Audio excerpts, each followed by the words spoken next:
बिस्मिल्लाहिर्रहमानिर्रहीम। अस्सलाम वालेकुम। मैं हूं मोहम्मद ज़मीर और मेरे साथ मौजूद हैं सदीक जान साहब। उनसे जानने की कोशिश करेंगे। उनके पास एक बड़ी खबर है कि लंदन में बैठी मरियम नवाज़ के लिए ख़तरे की घंटी बज गई है। क्या बड़ी पेशरफ्त हुई है जो उनकी बरियत का जो फैसला हुआ है, तो इस हवाले से सदीक जान साहब से जानने की कोशिश करेंगे। तो सदीक जान साहब, बहुत शुक्रिया। सर, क्या खबर है, क्या मरियम नवाज़ के लिए ख़तरे की घंटी बजी है? देखें ज़मीर साहब, एक तो मैं अपनी वीडियो में बड़ी तफसील से एक तो बता चुका था कि NR2 को धचका तो लग चुका है सुप्रीम कोर्ट से, बड़ा धचका लग चुका है सुप्रीम कोर्ट ने। वो सारा मैं बता चुका हूँ, इन्फॉर्मेशन सुप्रीम कोर्ट ने मंगवा लिया है, कितने रेफरेंस थे, कितना पैसा था, कौन कौन मुल्ज़मान थे, कितने रेफरेंस वापस आ चुके हैं, वो रेफरेंस कहाँ गए हैं, और इन्वेस्टिगेशंस कौन कौन सी रोकी गई हैं, इंक्वायरीज कौन कौन सी रोकी गई हैं। ये एक तो सारी चीज़ें हुई हैं। दूसरा ये हुआ है, जो मरियम नवाज साहबा का मामला है, ये बरी हो गई। जब ये बरी हुई तो उसके बाद नैब का ये काम है कि नैब उसको अपील में जाए, क्योंकि नैब देखें, नैब कोई 50 लाख का भी केस होना और कोई बरी हो जाए तो नैब उसको लाजमी चैलेंज करता है, और कोई ठीक भी बरी हो जाए तो नैब लाजमी चैलेंज करता है। ये तो ये होती है, एक्सरसाइज होती है, ये लाजमी, ये ऐसे समझे उनकी रूटीन है। ठीक है। लेकिन यहाँ नैब दोबारा वो करने जा रहा है या करना चाहता है जो नैब ने किया था हुदैबिया केस में। हुदैबिया केस में क्या हुआ था, 2 जजेस ने केस सुना, एक एक से बराबर हो गया, रेफरी जज के पास गया, रेफरी जज ने उसको क्लोज कर दिया। वो जो हुदैबिया वाला केस था उसको नैब को चैलेंज करना चाहिए था सुप्रीम कोर्ट में, नैब ने चैलेंज ना किया 2014 में, क्योंकि उस शरीफ खान इक़्तिदार में आ चुका था। पनामा के दौरान सुप्रीम कोर्ट के सामने ये चीज़ आई, सुप्रीम कोर्ट ने ऑब्जर्वेशन दी, उसके बाद नैब ने चैलेंज किया। नैब ने जब चैलेंज किया तो काजी फैसल साहब ने क्या कहा था, उन्होंने कहा टाइम बार्ड है, क्योंकि अपील का ना एक टाइम है कि आपने इतने दिनों में अपील करनी है, नहीं तो टाइम बार्ड खत्म, फाइनलिटी अटेंड कर जाती है, वो जजमेंट जो होती है। अब मरियम नवाज साहिबा की बरियत चैलेंज होनी है अगले चंद रोज में, मेरे ख्याल को 12 रोज बाकी रह गए हैं, यानी 31 अक्टूबर से पहले ये मैं आपको बता सकता हूँ 31 अक्टूबर से पहले बड़ी खबर आने वाली है। उधर बैठ के मियाँ साहब पूरा जोर लगा रहे हैं कि नैब ना चैलेंज करे, नैब के ऊपर बहुत चीजें चल रही हैं, शायद नैब कर दे, और अगर नैब नहीं करता तो ये मामला PTI तहरीक इंसाफ लेकर जा रही है सुप्रीम कोर्ट ऑफ पाकिस्तान में, ठीक है, मरियम नवाज के केस को। अच्छा, ये बताइए, ये कोई भी जमात जो है वो उसको चैलेंज कर सकती है? नहीं, ये बड़ा चैलेंज है।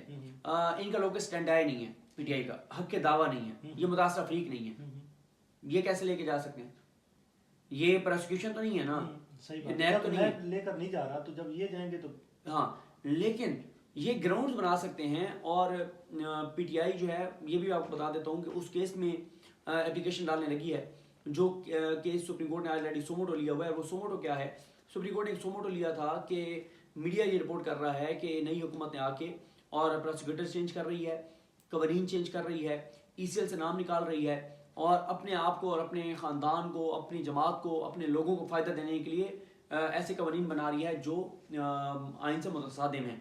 ये सुप्रीम कोर्ट सोमोटो ले चुकी है, बेंच मौजूद है, केस पेंडिंग है।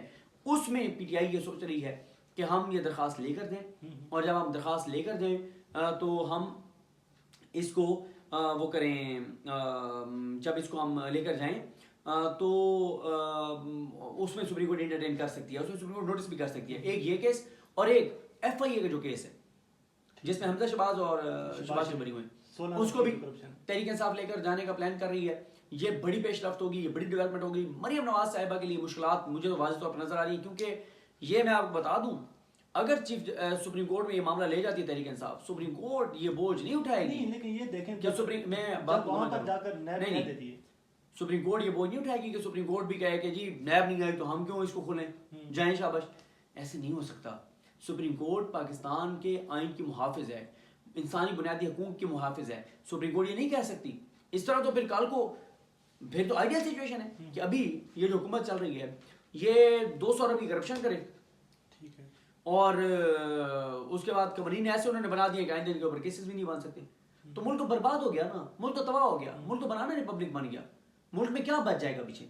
तो ये सुप्रीम कोर्ट नहीं अफोर्ड कर सकती, क्योंकि सुप्रीम कोर्ट के ऊपर अवामी बहुत दबाव है, लोगों को नजर आ रहा है, लोग बंदा अगर सुप्रीम कोर्ट नोटिस कर भी देती है तो नैब वहां पर जाकर कह देता है कि अपना जो चीजें थी हमने वहां पर साबित की, या कोई ऐसे लेम एक्सक्यूजेस वहां पर दे देता है, तो फिर क्या होगा? ये बात अभी ठीक है, आपका सवाल गलत नहीं है, लेकिन नैब कैसे कहेगा कि हम इसको चैलेंज नहीं करते और हम इस पर खुश हैं? फिर सुप्रीम कोर्ट रिपोर्ट मांगेगी कि कितने और केसेस हैं इस तरह से जहां पे इतने बड़े केसेस में, इतनी बड़ी करप्शन लूट मार में बरी हुआ है मुलजिम या मुजरिम। ये तो मुजरिम थी ना, ये तो ट्रायल कोर्ट से मुजरिम साबित हुई, जाहिर से मुजरिमा थी, वो बरी हुआ मुजरिम और आपने उसको अपील में नहीं गए, कितने केसेस हैं?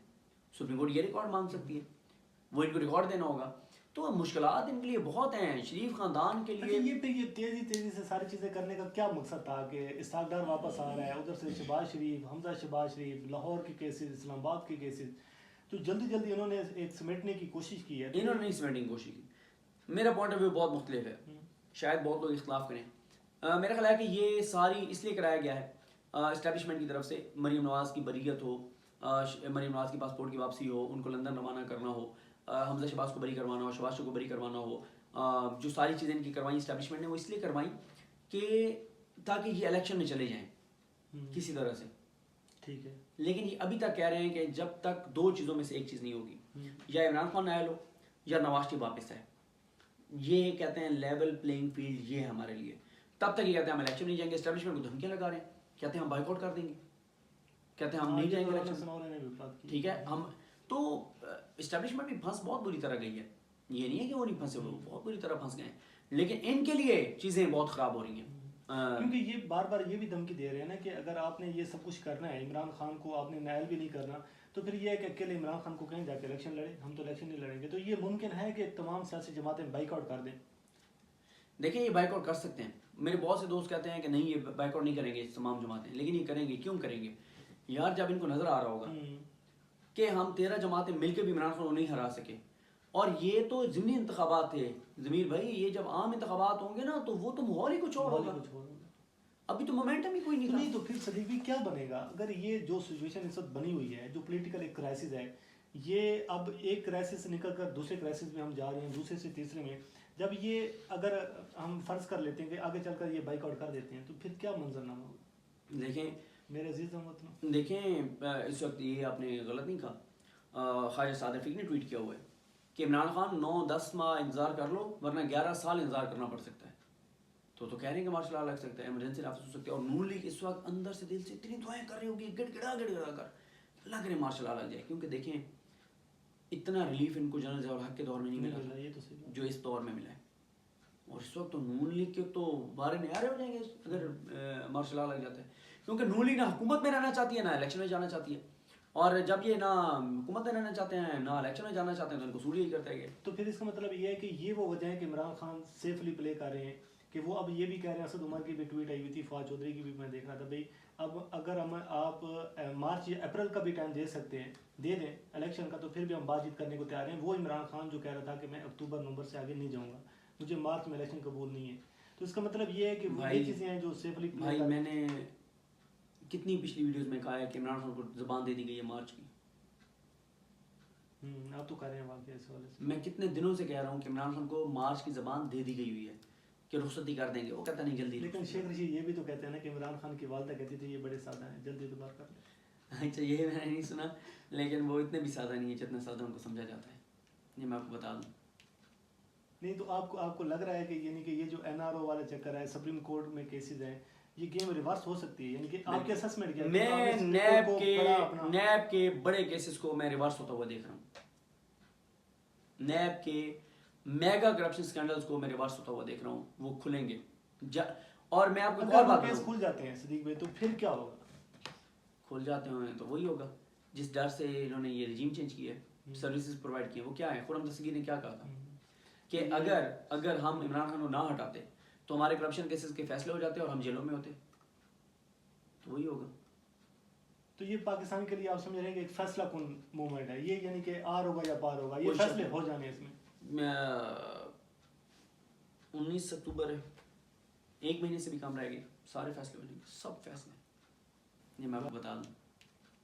नहीं तो आपको लग रहा है कि यानी कि ये जो एनआरओ वाला चक्कर है, सुप्रीम कोर्ट में केसेस हैं, ये गेम रिवर्स हो सकती है, यानी कि आपके असेसमेंट क्या है? मैं नैब के बड़े केसेस को मैं रिवर्स होता हुआ देख रहा हूँ, नैब के मेगा करप्शन स्कैंडल्स को मैं रिवर्स होता हुआ देख रहा हूँ, वो खुलेंगे। और मैं आपको एक और बात केस खुल जाते हैं सदीक भाई, तो फिर क्या होगा? खुल जाते हैं तो वही होगा जिस डर से इन्होंने ये रिजीम चेंज किया है, सर्विसेज प्रोवाइड किए। वो क्या है, खुर्रम दस्तगीर ने क्या कहा था कि अगर हम इमरान खान को ना हटाते तो हमारे करप्शन केसेस के फैसले हो जाते और हम जेलों में होते, तो वही होगा। तो ये पाकिस्तान के लिए आप समझ रहे हैं कि एक फैसला कौन मूवमेंट है ये, यानी कि आर होगा या पार होगा, ये कोई फैसले हो जाने इसमें। 19 अक्टूबर है, 1 महीने से भी कम रह गए, सारे फैसले हो जाएंगे, सब फैसले। बहरहाल चलो देखते हैं सदीक जान साहब की तो ये राय कि जो लंदन में बैठी हुई मरीम नवाज साहब हैं उनके लिए तो ख़तरे की घंटी बज गई है, क्योंकि सुप्रीम कोर्ट ऑफ पाकिस्तान ने अब जो NRO 2 का जो केस है वो टेकअप किया हुआ है। बहरहाल देखते हैं कि सूरत हाल किस तरह जाती है, आपको इस हवाले से आगाह करते रहेंगे। मुझे और सदीक जान साहब को दीजिए इजाज़त, अल्लाह हाफ़िज़।